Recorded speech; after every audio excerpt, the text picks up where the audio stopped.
Hey, it's Greg here with Maritime Gardening, and I thought I'd do a really short video here talking about preparing for next spring. It's early November 2025. This is a place where I store leaves over the winter. Every fall I put a layer of seaweed here because I live near the ocean, and then I fill this thing up with as many leaves as I can get in there, and then I jump on them and tamp them down and add more leaves and add more leaves, and I put bags of leaves on top to hold it all down, and it stays like that all winter long. And then the following spring, summer, I use those leaves for mulching in my garden. And by July, after I've mulched every bed and used everything all up, I usually have this gorgeous loose soil at the bottom. Okay, so that's nice.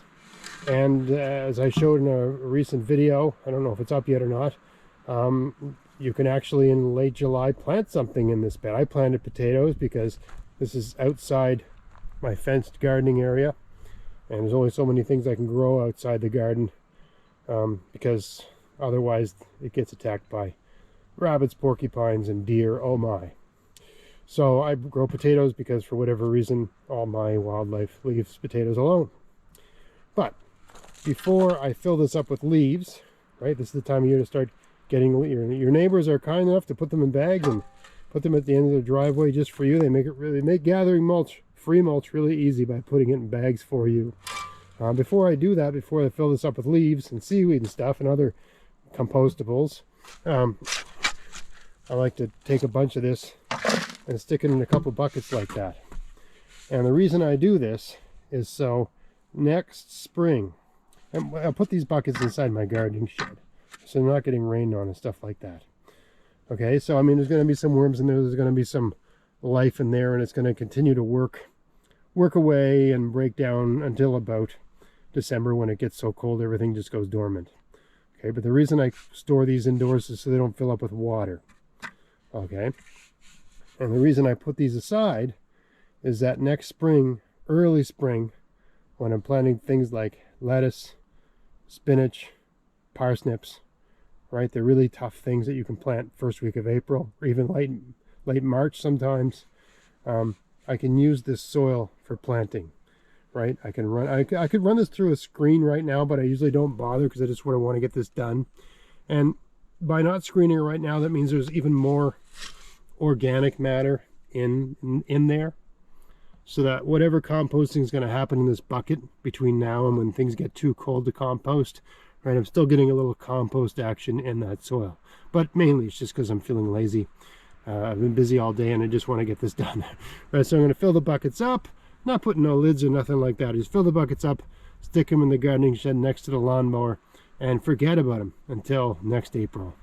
All right, so that's just a tip for, you know, a lot of people in the spring, they go to the garden center and they buy those bags of black stuff, black soil, God knows what's in there. Save yourself a few bucks. Things are getting expensive these days.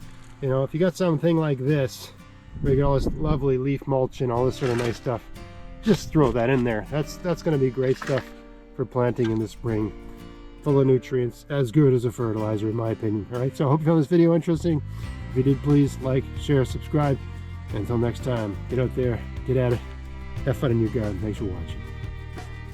Hey, it's Greg here with MaritimeGardening.com. Just a short video here. It's sort of an announcement, a channel announcement, I guess. I'm making a change on my YouTube channel. I'm actually splitting this channel into two channels. One channel is going to have all the podcast stuff, like where I'm interviewing people, or sometimes it's just me talking. And the other channel is going to have all the videos of me in the garden and sometimes in the kitchen and doing things, right? So one channel is a podcast channel where we're talking, and the other channel is a video channel where we're doing stuff. Maritime Gardening, that's the one you've been watching all along. And Maritime Gardening Podcast, that's the new channel. It only has a few videos on it right now because I'm gradually migrating over the podcast videos. Here's all the things I've got going right now. I have the main channel you've been watching all along called Maritime Gardening, blue logo.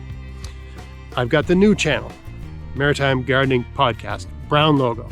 That's going to have all my podcasts. Eventually, I've already got about 6 migrated over there. Please subscribe to that channel. Get it going so I can start picking up views on that channel. I've got a website, www.maritimegardening.com.